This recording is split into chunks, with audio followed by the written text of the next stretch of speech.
राधे राधे सभी को, welcome to Mehta college online classes. तो आज अपन ट्रांसफॉर्मेशन के बारे में पढ़ लेते हैं। अपना एक टॉपिक रह गया था ट्रांसफॉर्मेशन कोऑर्डिनेट सिस्टम के अंदर, ठीक है। किसका ट्रांसफॉर्मेशन?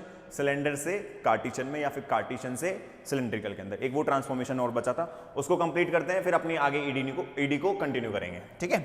चलो इस पे हेडिंग डालें ट्रांसफॉर्मेशन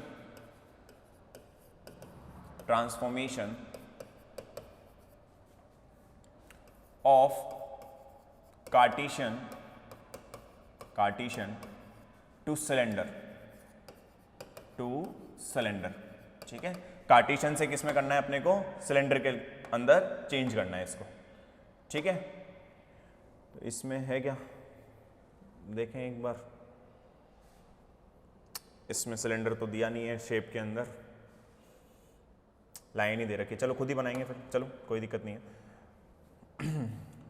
देखो सिलेंडर बनाना है ना अपने को। सिलेंडर कैसा होता है आपका? ये, ठीक है, ये सिलेंडर होता है।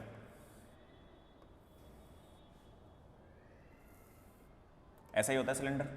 ये सिलेंडर हो गया आपके पास में, ठीक है। मैंने क्या किया, इसके अंदर बना दी एक्सिस। कौन सी वाली? कार्टिशन वाली।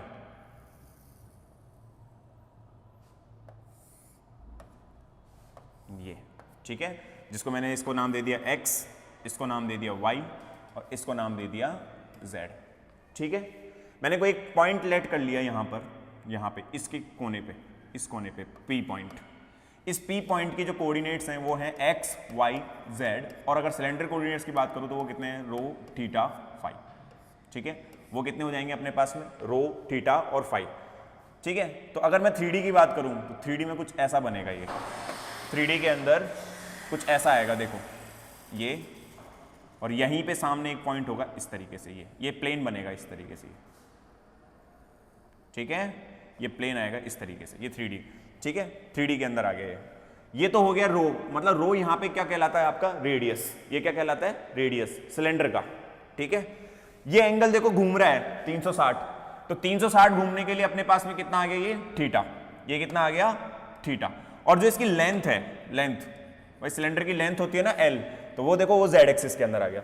इसीलिए कार्टिशन में जो होता है ना, कार्टिशन में और जो सिलेंड्रिकल में Z एक्सिस क्या होती है? वो चेंज नहीं होती, वो Z ही बना रहता है, क्योंकि वो लेंथ को डिनोट करता है, ठीक है। थीटा होगा, 360 घूमेगा तो वो थीटा क्या करेगा? आपको एंगल को बताएगा।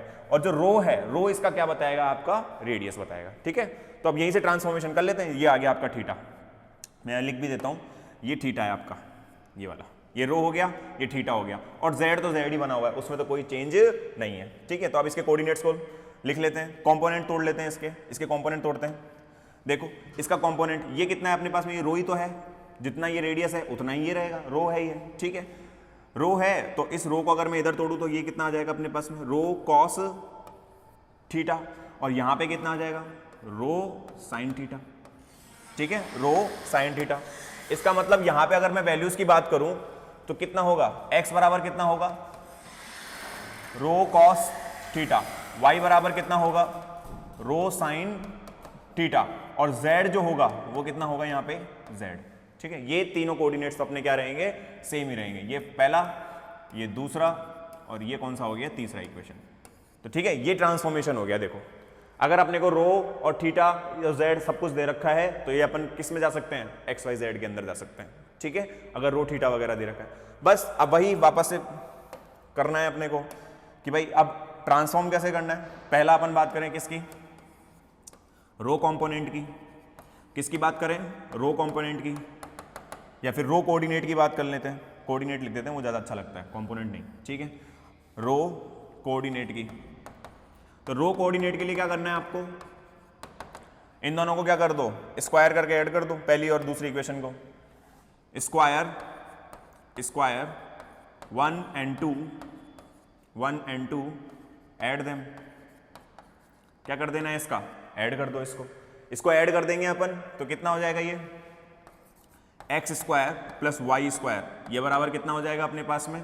रो square cos square theta plus rho square sine square theta, ठीक है। That means X square plus Y square, इसकी वैल्यू कितनी हो जाएगी? रोज, ठीक है। और यहां से रो की वैल्यू कितनी आ जाएगी अपने पास में, रो की वैल्यू कितनी आ जाएगी, x square plus Y square, इसकी पावर कितनी हो गई 1/2, ठीक है, इसकी पावर कितनी हो गई 1/2, दैट इज योर रो, ठीक है, निकल गया रो भी अपने पास में। तो ये इस कोऑर्डिनेट्स में भी क्या होता है, चेंज हो जाता है, ठीक है। इक्वेशन नंबर हो गई आपके पास में 4। रो कोऑर्डिनेट निकाल लिया, अब कौन सा कोऑर्डिनेट निकालते हैं, थीटा कोऑर्डिनेट भी निकाल लेते हैं अपन, ठीक है। अगली heading theta coordinate. Theta coordinate की अगर मैं बात करता हूं तो क्या करो थीटा कोऑर्डिनेट के लिए, इक्वेशन 2 को इक्वेशन 1 से डिवाइड कर दो, ठीक है। तो डिवाइड इक्वेशन 2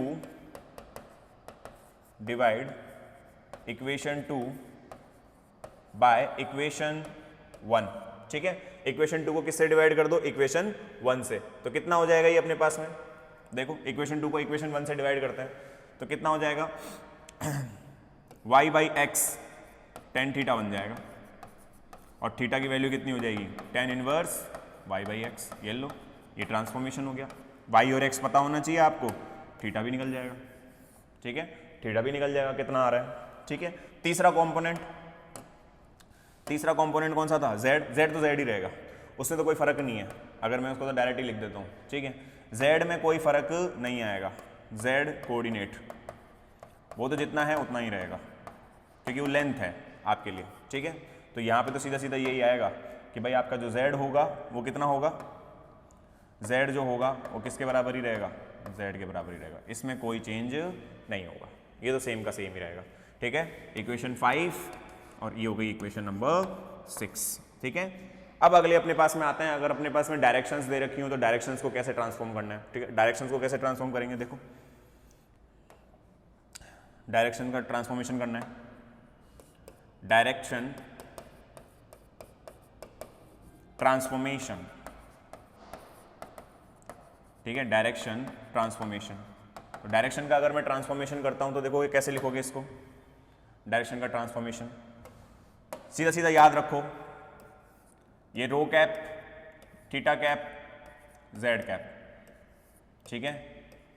रो में कितना था x की वैल्यू cos थीटा, ठीक है, यहां पे कितना आ जाएगा sin थीटा, इसकी वैल्यू कितनी थी, z की तो 0 थी, ठीक है। आई कैप जे कैप के कैप, यहाँ कितना आ जाएगा माइनस के sin थीटा, यहाँ आ जाएगा cos थीटा, ये 0 और ये 0 0 1, ये टूट गया, आई कैप जे कैप के कैप, ठीक है।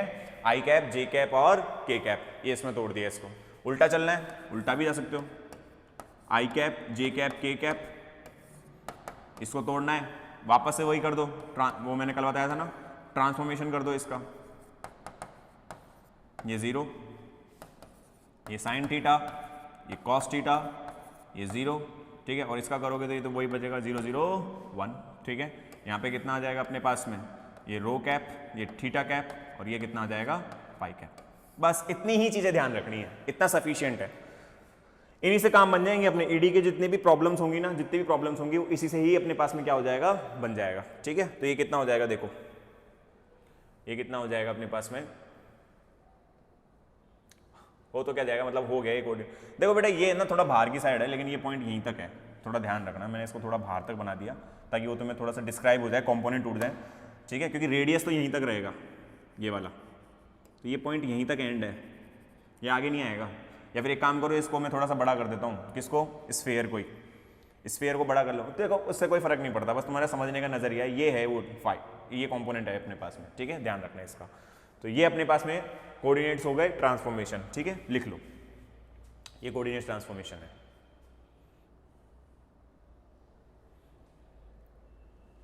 ऊपर कर देता हूं, पॉज करके देख लेना।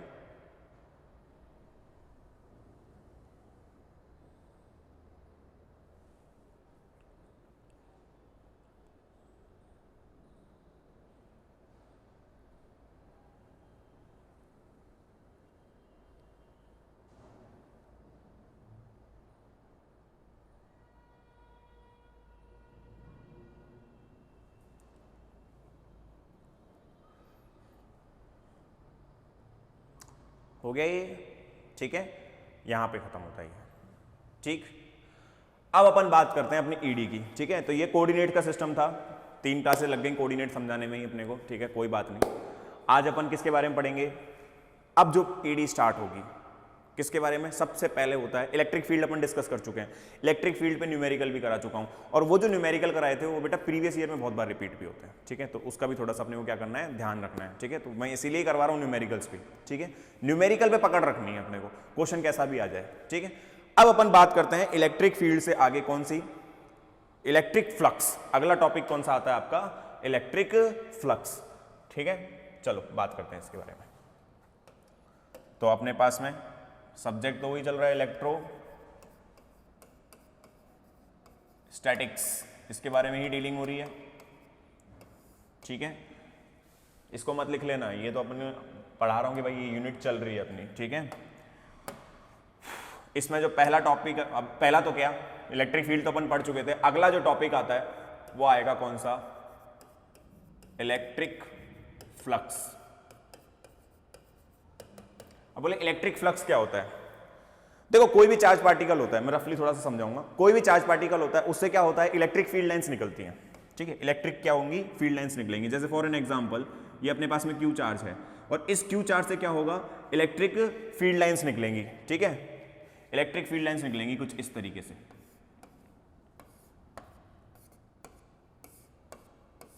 ये इलेक्ट्रिक फील्ड लाइंस आ गई बाहर, ठीक है। अगर मैं इसको किसी एक सरफेस में बंद कर दूं, ठीक है, जैसे मैंने मान लो कि एक अपन ने ले लिया बॉक्स, ले लिया एक क्यूबॉइड, ठीक है, एक क्यूबॉइड ले लिया यहां पे ये, और यहां पे रख दिया इस क्यू को मैंने इसके बीच में अंदर, तो इलेक्ट्रिक फील्ड लाइंस क्या होंगी? इसमें से क्या होंगी? इनके सरफेस में से क्या होंगी? आर पार होंगी, इधर उधर जाएंगी, चारों तरफ फैल जाएंगी इसमें। तो एक सरफेस से, ठीक है, इस सरफेस से, इस सरफेस से, इस वाली सरफेस से ये कितनी इलेक्ट्रिक फील्ड लाइंस बाहर आएंगी, ठीक है। Number of electric field lines coming out from a particular surface क्या कहलाता है? आपका इलेक्ट्रिक फ्लक्स। तो फ्लक्स का मतलब होता है कि भाई किसी भी सरफेस से कितनी नंबर ऑफ फील्ड लाइंस उसमें से क्या हो रही है, बाहर आ रही है, उसी को क्या बोलते हैं अपन? इलेक्ट्रिक फ्लक्स बोलते हैं, ठीक है। तो इसकी डेफिनेशन लिखा देता हूं मैं आपको, ठीक है, इसकी डेफिनेशन लिख लेते हैं। चलो इसकी डेफिनेशन लिख लेंगे अभी। तो ये समझ गए इलेक्ट्रिक फ्लक्स क्या होता है? Number of field lines coming out from a surface, ठीक है।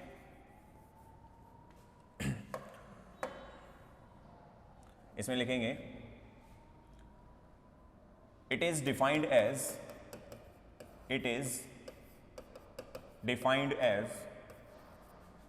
Number of field lines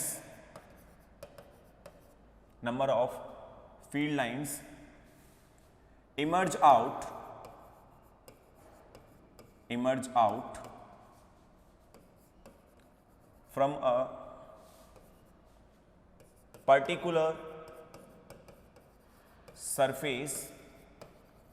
a particular surface, number of field lines, it is defined as number of field lines emerge out from a particular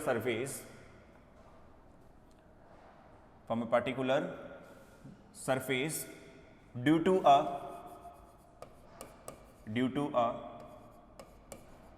charge Q, ऐसे लिख देते हैं Q, ठीक है। तो किसी भी एक Q चार्ज की वजह से नंबर ऑफ फील्ड लाइंस किसी एक पर्टिकुलर सरफेस से जो इमर्ज आउट होती हैं, बाहर आती हैं उस सरफेस से, उसी को क्या बोला जाता है? इलेक्ट्रिक फ्लक्स, ठीक है। इसको अगर मैं मैथमेटिकली बोलूं, मैथमेटिकली लिखूं, ठीक है, इसका mathematical expression,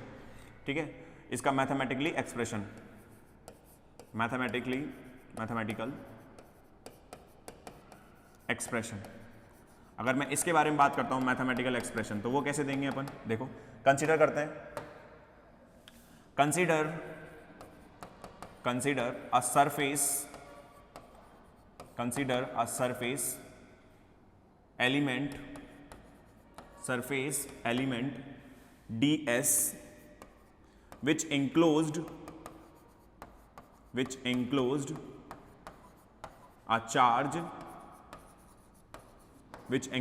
a charge q produce electric field E, ठीक है, produce electric field E, then then तो जो फ्लक्स होगा then electric flux is given by कितना होगा, इलेक्ट्रिक फ्लक्स कितना होगा अपने पास में,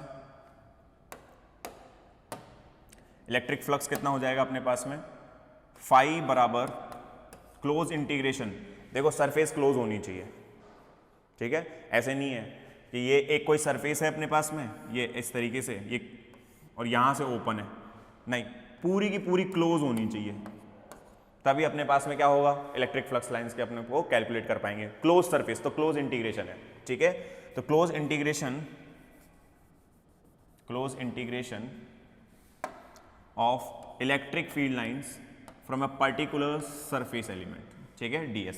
देखो सरफेस एलिमेंट कैसा होता है, वेक्टर क्वांटिटी होती है, तो this is defined as what, electric flux, तो ये अपने पास में क्या होता है, इलेक्ट्रिक फ्लक्स होता है, ठीक है, तो ये अपने पास में मैथमेटिकल एक्सप्रेशन होता है इसका, ठीक है। अब डिपेंड करता है कि भाई सरफेस टू सरफेस कि आपकी सरफेस कैसी दे रखी है, अगर स्फेरिकल सरफेस का है तो स्फेरिकल सरफेस में निकालेंगे, सिलेंड्रिकल है सिलेंड्रिकल में निकालेंगे, इसीलिए मैंने कोऑर्डिनेट सिस्टम पढ़ाए थे, ठीक है, क्योंकि अब यहाँ पे ds है ना, ये डिफाइन करेगा भाई किस सरफेस से है, क्यूबॉइड है तो फिर कार्टेशियन में निकालेंगे, ठीक है, तो अलग अलग सरफेसेस के लिए अलग अलग होती है वैल्यूज, ठीक है, तो ये अपने पास में क्या आ गया, फ्लक्स हो गया, ठीक है। अब इसी से रिलेटेड हमारे एक साइंटिस्ट थे गॉस, ठीक है, और ये गॉस के बारे में तुम आज से नहीं मतलब 12th क्लास से पढ़ते हुए आ रहे हो, ठीक है, गॉस साहब ने कहा कि अगर हम किसी एक चार्ज को एक सरफेस के अंदर या फिर किसी एक वॉल्यूम एलिमेंट के अंदर क्या कर दें, एंक्लोज कर दें, ठीक है, किसी एक वॉल्यूम एलिमेंट के अंदर मैंने क्या कर दिया, एंक्लोज कर दिया, ठीक है, मैं आगे पढ़ा देता हूँ एक बार, फिर इसको लिखवा भी दूंगा अभी, ठीक है, जैसे मैंने मान लिया कि एक अपने पास में ये स्फेयर है, ठीक है, ये स्फेयर है, तो ये स्फेयर के अंदर मैंने मान लिया कि कोई एक चार्ज है Q, ठीक है, इस Q से इलेक्ट्रिक फील्ड लाइंस निकलेंगी, ऑब्वियस सी बात है, स्फेयर में फैलेंगी चारों तरफ, 3D के अंदर है, स्फेयर में चारों तरफ फैलेंगी। मैंने मान लिया यहां पे एक सरफेस लाइट कर ली कुछ, ठीक है, ये सरफेस लाइट कर ली मैंने कुछ, ठीक है, जिसकी डायरेक्शन n कहता है, तो यहां से जो इलेक्ट्रिक फील्ड लाइंस निकलेंगी, यहां से ये जो इलेक्ट्रिक फील्ड लाइंस निकलेंगी, ये इलेक्ट्रिक फील्ड लाइंस जो होंगी अपने पास में, तो ये इस सरफेस से निकलेंगी, तो ये क्या कहलाएंगी, इलेक्ट्रिक फ्लक्स, ये क्या कहलाएगा आपका, इलेक्ट्रिक फ्लक्स, इस सरफेस से जितना बाहर आएगा तो ये इसका इलेक्ट्रिक फ्लक्स होगा, इतने से सरफेस से, ये मैंने ds सरफेस ले लिया, ठीक है, ये ds सरफेस, यहां से जितनी भी अपने पास में इलेक्ट्रिक फील्ड लाइंस आएंगी वो क्या कहलाएंगी, आपकी इलेक्ट्रिक फ्लक्स, ठीक है। तो इलेक्ट्रिक फ्लक्स जो होता है गॉस साहब के हिसाब से वो होता है 1/ε0 टाइम्स ऑफ Q, ठीक है, 1/ε0 टाइम्स ऑफ Q, ε0 क्या है यहाँ पे, परमिटिविटी, ठीक है, तो परमिटिविटी 1/ε0 टाइम्स होता है किसके, Q के, कौन सा चार्ज, जो एंक्लोज कर रखा है, ठीक है, जो सरफेस वॉल्यूम एलिमेंट ने उसको क्या कर रखा है, एंक्लोज कर रखा है, वहां पे अपने पास में Q और उसके कितना 1/ε0 टाइम्स। अगर अंदर मीडियम क्या है, वैक्यूम है या एयर है, अगर मीडियम की बात आ जाती है तो फिर ये 1/ε टाइम्स हो जाएगा, ठीक है, 1/ε टाइम्स हो जाएगा, ठीक है। चलो तो इसको भी डिस्कस कर ही लेते हैं अब आगे।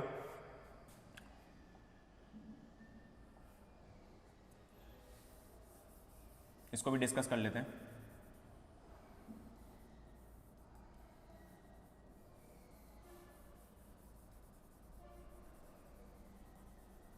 देखो क्वेश्चन कैसा आता है वो भी मैं लिख दूंगा, ठीक है। अगली हेडिंग आएगी अपने पास में गॉस लॉ, और गॉस थ्योरम भी बोलते हैं इसको, गॉस थ्योरम, ठीक है, गॉस लॉ और गॉस थ्योरम, ठीक है। तो गॉस लॉ ने क्या बताया था, कोई भी वॉल्यूम एलिमेंट में चार्ज क्यू है तो उसके 1/ε0 टाइम्स क्या होता है, उसका फ्लक्स होता है, ठीक है। तो इसमें लिख लेते हैं, according to the law, according to the law, if a charge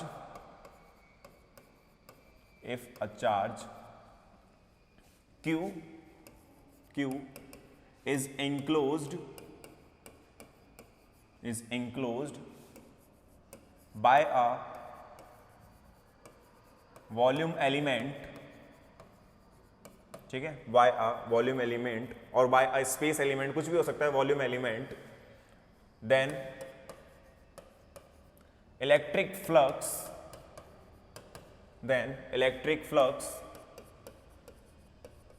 coming out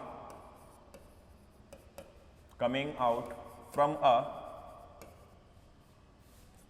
electric flux coming out from a surface is 1 upon epsilon naught times of the charge enclosed by the system। ठीक है, volume element रहने देते हैं, इसको system में ही लिख देते हैं। According to the law, if a charge q is enclosed by the system, या बाय द सिस्टम ऐसे लिख लेते हैं, बाय द सिस्टम। कोई भी अपने पास में सिस्टम होगा पर क्लोज होना चाहिए। ठीक है, कैसा होना चाहिए? वो क्लोज होना चाहिए। यहां पे अपन क्या लिख देते हैं? Bye the system, by the system।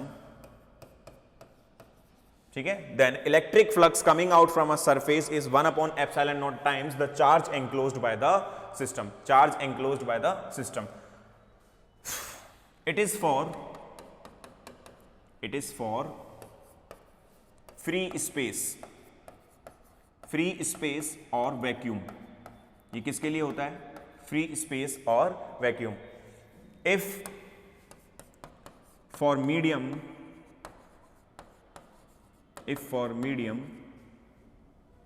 या फिर एक काम करते हैं, इफ नहीं करेंगे इसमें, फॉर मीडियम, ग्रामेटिकली थोड़ा खराब हो जाएगा। For medium electric flux is 1 upon epsilon times of the 1 upon में epsilon times of the charge enclosed by the system। ठीक है, या फिर ऐसे भी लिख सकते हो कि भाई अपन एप्सिलॉन नॉट को किससे रिप्लेस कर देंगे? एप्सिलॉन से रिप्लेस कर देंगे।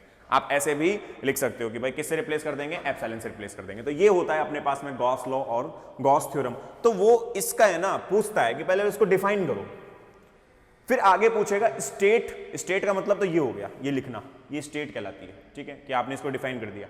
स्टेट एंड प्रूव, अब प्रूव भी तो करना पड़ेगा, तभी तो थ्योरम है। थ्योरम प्रूफ की जाती है।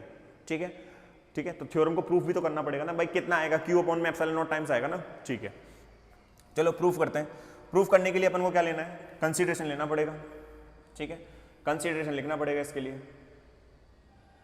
तो इसमें आगे हेडिंग डालेंगे अपन, प्रूफ ऑफ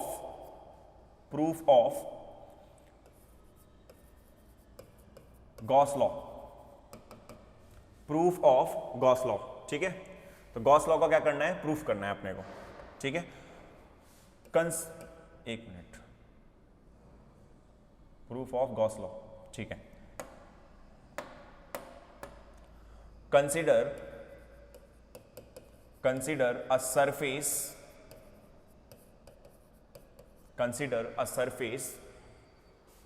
with element, या consider a system ले लेते हैं अपन, सिस्टम की बात कर रहे हैं ना, सिस्टम ही ले लेते हैं। Consider a system having charge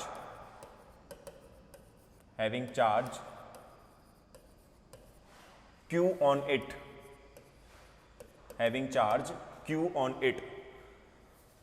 let a surface ds such that its direction is in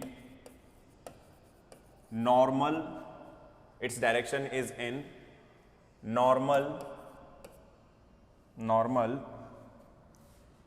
normal to the normal to the, अच्छा नॉर्मल टू द सिस्टम, मैं बताता जाऊंगा अभी तो लेट ही करवा रहा हूं, ठीक है, normal to the system and a distance r, ऐसे नहीं, एंड let this surface is at r distance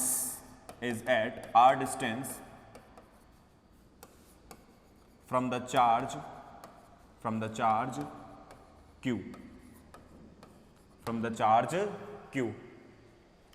ठीक है। let electric field E is produced by charge q, ठीक है, चार्ज q। अपने पास में कितनी इलेक्ट्रिक फील्ड निकल रही है, E, ठीक है, वो किससे प्रोड्यूस हो रही है अपने पास में, चार्ज q की वजह से, ठीक है। तो लिखते हैं, चलो अब इसका कंसीडरेशन तो कर लिया अपन ने, अब ये डायग्राम बना देता हूं ताकि आपको पूरा समझ में भी आ जाए कि मैंने कहां से कहां लिया है इसको, ठीक है। ये देखो इसका डायग्राम बनाते हैं। मैंने मान लिया कि कोई एक सरफेस एलिमेंट है अपने पास में, ये इस तरीके से, ठीक है। ओके, वापस से बनाएंगे, थोड़ा बड़ा इधर की तरफ बनाता हूं। ये कोई एक सिस्टम है और इस सिस्टम में वॉल्यूम भी है हल्का सा, ठीक है, ये मैंने बना दिया, इर्रेगुलर शेप का है, ठीक है। यहां पे कोई एक आपका चार्ज रखा हुआ है, अंदर है, ये अंदर रखा हुआ है, ध्यान रखना, ठीक है। और यहां पे कोई एक सरफेस है, ठीक है, मैंने ये सरफेस लेट कर ली इस तरीके से, ठीक है, ये सरफेस मैंने क्या कर लिया, लेट कर लिया। एक बात बताओ, इससे जो इलेक्ट्रिक फील्ड लाइंस निकलेंगी कुछ इस डायरेक्शन में जाएंगी ना, ये इस डायरेक्शन में क्या जाएगी अपने पास में, इलेक्ट्रिक फील्ड लाइन जाएंगी ऐसे, ठीक है, ये इलेक्ट्रिक फील्ड लाइन जाएगी आपकी। और ds जो होगा इसका अपने पास में जो डायरेक्शन होगा वो कहाँ होगा, इस डायरेक्शन में, नॉर्मल, ये ds एलिमेंट हो गया आपका, ठीक है। तो इसकी डायरेक्शन तो कहाँ होगी, ऊपर की साइड। और ये सरफेस एलिमेंट से अपने पास में क्या निकल रही है, इलेक्ट्रिक फील्ड लाइंस निकल रही है। मैं मान लेता हूँ ये एंगल कितना है आपका, ये जो एंगल है ये थीटा है, ये एंगल कितना है, थीटा है, ये भी अपन लाइट कर लेते हैं, ठीक है, इसको भी लाइट ही कर लेते हैं। एक मिनट, यहीं पे आगे, लेट अ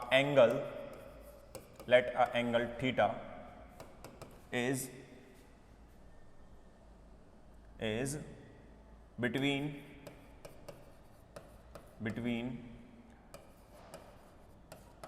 surface normal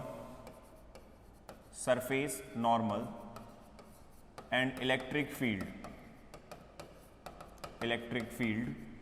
E, ठीक है। इलेक्ट्रिक फील्ड E और क्या कहते हैं अपने पास में सरफेस जो नॉर्मल है, ठीक है, इसके बीच में एंगल कितना बन रहा है, थीटा।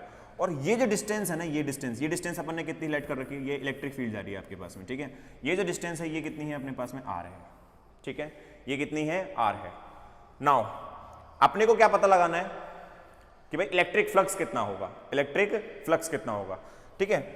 तो now from the definition of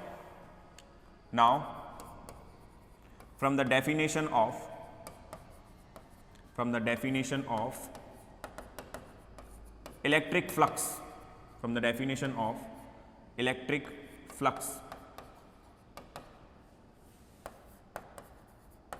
अच्छा मैंने क्या बताया था अभी, वॉल्यूम एलिमेंट है तो ऑब्वियस ही बात है ये वॉल्यूम के ऊपर होगा, तो मैंने इसको वॉल्यूम की तरह ही कंसीडर कर लेता हूं, ये इस तरीके से,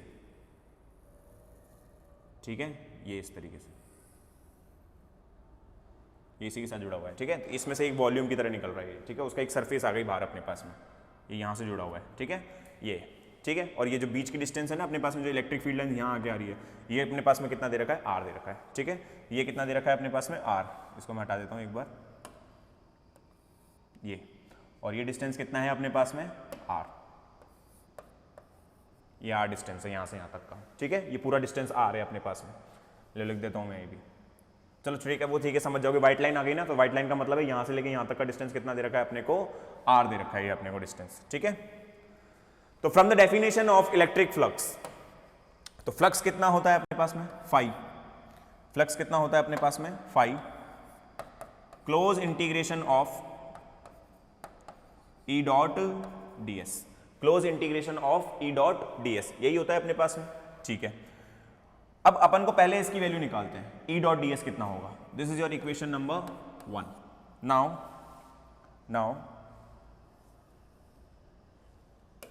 नाउ कैलकुलेट, या फिर now calculate E dot d S. ठीक है, देन अब देखो ई डॉट डी एस को मैं क्या लिख सकता हूं,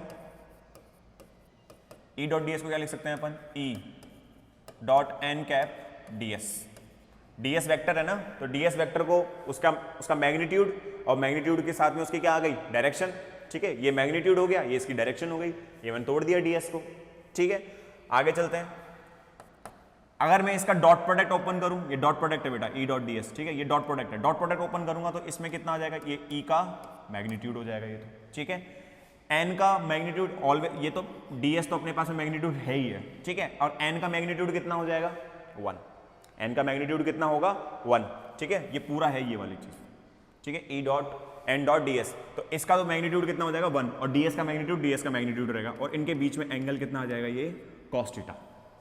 ये कितना आ जाएगा अपने पास में, कॉस थीटा। ठीक है, नाउ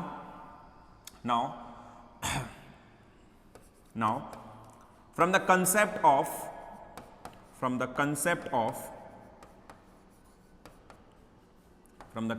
ऑफ सॉलिड एंगल, अगर मैं सॉलिड एंगल के कंसेप्ट से चलूं तो ds cos थीटा कितना होता है, ds cos थीटा कितना होता है, r स्क्वायर डी रो। ठीक है, ये अपने को थोड़ा सा रिमेंबर रखना है। ठीक है, ये अपने कहां से आता है, सॉलिड एंगल के कंसेप्ट से आता है। फर्स्ट ईयर में चले जाना, अगर आपको थोड़ा सा देखना है ना, फर्स्ट ईयर की बुक्स में EMT के अंदर है इसका डेरिवेशन कि ds cos थीटा कितना होता है, r स्क्वायर डी रो।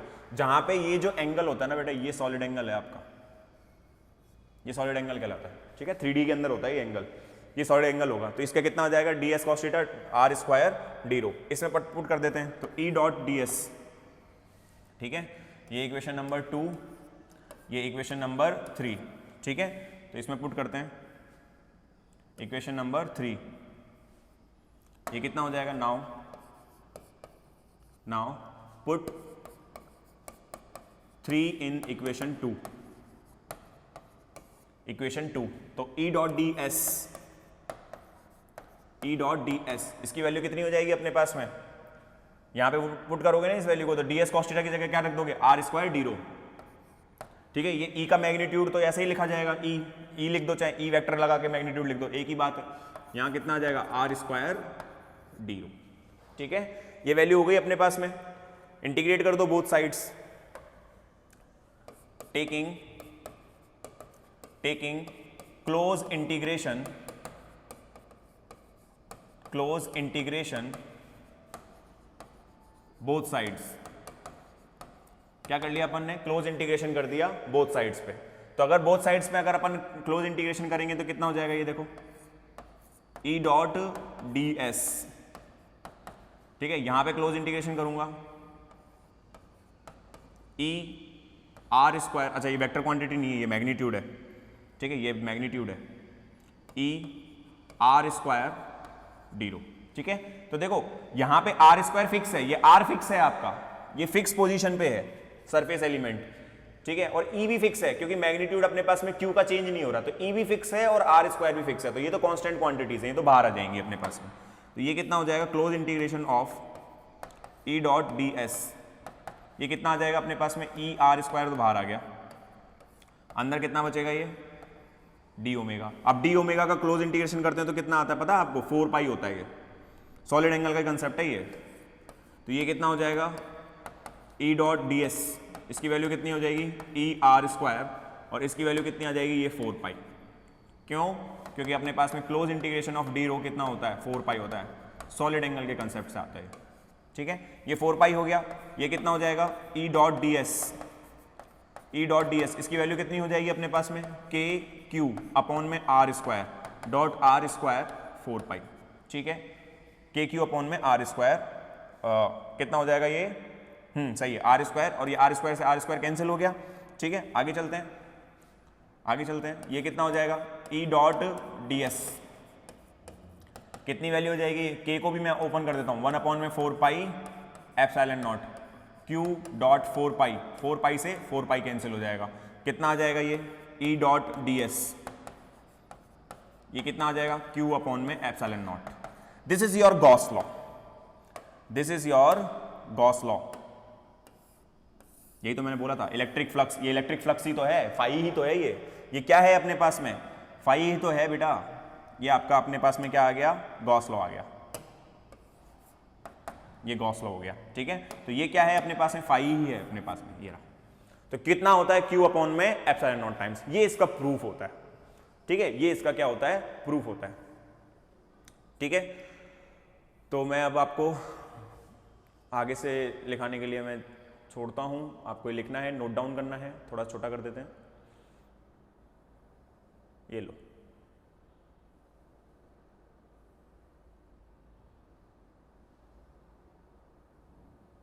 काफी करा दिया, ये लो, बहुत ऊपर चला गया। हाँ ठीक है, इलेक्ट्रिक फ्लक्स, उसकी डेफिनेशन, उसकी मैथमेटिकल फॉर्म। ठीक है, पॉज करके लिख लेना इसको। ई डॉट डी एस होता है अपने पास में क्लोज इंटीग्रेशन। ठीक है, और किससे डिनोट करते हैं इसको, फाई से। अच्छा एक चीज और,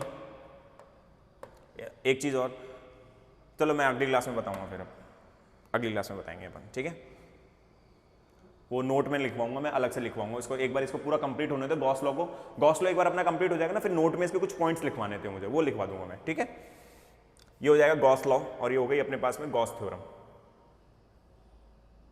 ठीक है, क्वेश्चन कैसे पूछा जाएगा, state and proof, state and proof Gauss law. ठीक है, तो वो चीज ध्यान रखना आप। ये अपने पास में गॉस लॉ हो गया, ये इसका क्या हो गया, प्रूफ। एक ही चीज आ गई अपने पास में, ये प्रूफ आ गई।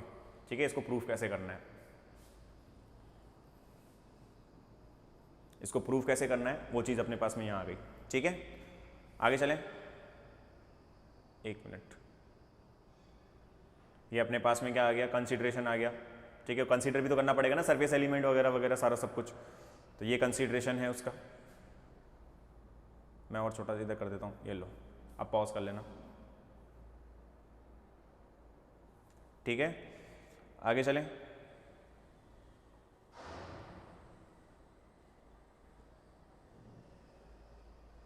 ये आ गया।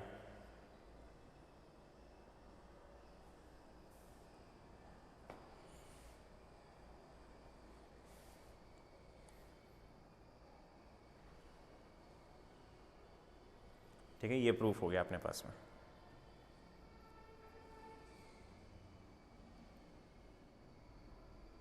अच्छा, अब वो जो की पॉइंट्स थे ना, नोट, वो लिखवा देता हूं मैं आपको। ठीक है, पहले तो नोट लिखवा देते हैं, या फिर इसको थोड़ा सा मॉडिफाइड फॉर्म भी इसकी लिख लेते हैं, फिर नोट करवाता हूं मैं आपको। ठीक है, इसकी मॉडिफाइड फॉर्म भी लिख ही लेते हैं। ठीक है, नाउ पूछ लेता है, इंटीग्रल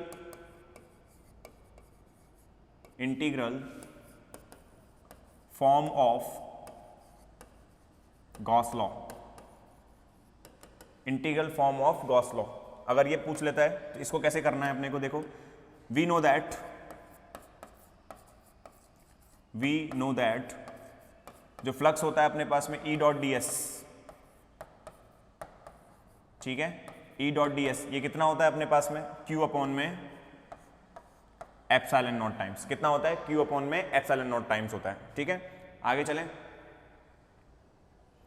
क्यू अपॉन में एप्सिलॉन नॉट टाइम्स होता है। अच्छा, ऑल्सो जो आपका Q होता है, Q जो होता है ये कितना आता है, इंटीग्रेशन ऑफ रो, और यहां पे साथ में क्या आ जाएगा, dv या d टाउ। ठीक है, क्या लिखते हैं, d टाउ। अगर रो है तो, सिग्मा है तो फिर अपने पास में सिग्मा dA।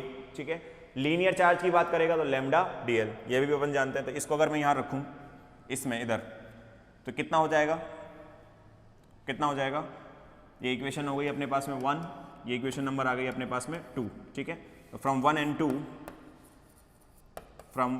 2 जो ई डॉट डी एस होगा, close integration of E dot d S. ठीक है, ये कितना हो जाएगा अपने पास में, Q अपॉन में कितना है, एप्सिलॉन नॉट टाइम्स, ठीक है, कितना हो जाएगा ये रो डी टाउ 1 अपॉन में एप्सिलॉन नॉट, ठीक है। ये जो अपने पास में इक्वेशन आती है ना, ये जो इक्वेशन आई है इसको बोला जाता है क्या, integral form of Gauss law, ठीक है। It is known as integral form of Gauss law, it is known as integral form of Gauss law, it is known as integral form of Gauss law, क्या बोलते हैं इसको, integral form of Gauss law, ठीक है। अब वो एक दो पॉइंट्स हैं, नोट हैं, वो रिमेंबर रखने हैं अपने को, ठीक है, कि गॉस लॉ कहाँ पे वैलिड है कहाँ पे नहीं है, ठीक है। और एक पॉइंट ऊपर भी रह गया था, वो भी मैं लिखा देता हूँ आपको, ठीक है। नोट डालना, नोट नोट नोट में क्या, पहला Gauss law is valid for only closed element or charge is enclosed by a system, enclosed by a system।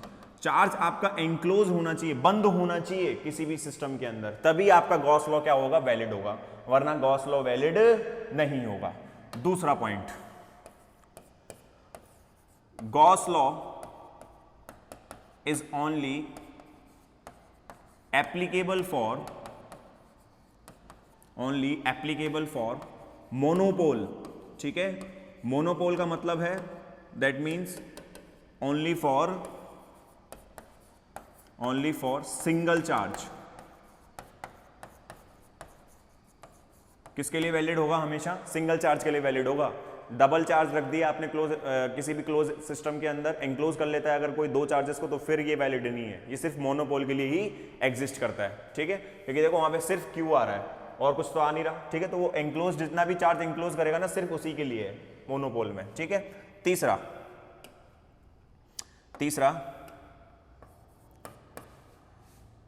SI unit, वो मैंने उस टाइम पे नहीं करा पाया, SI unit of electric flux is weber. किसमें नापते हैं इसको, वेबर में, ये बहुत इंपॉर्टेंट है, ठीक है। न्यूमेरिकल में वेबर में आ जाता है, बच्चे कंफ्यूज हो जाते हैं, वेबर क्या चीज आ गई थी, तो वेबर में नापते हैं इसको, इलेक्ट्रिक फ्लक्स को, कि भाई मतलब कितना वेबर का फ्लक्स अपने पास में आउट हो रहा है, उधर से पास आउट हो रहा है, ठीक है। तो ये चीजें और हैं, ये और कर लीजिए आप, ये लो integral form of Gauss law, ठीक है। ये तो छोटा सा है,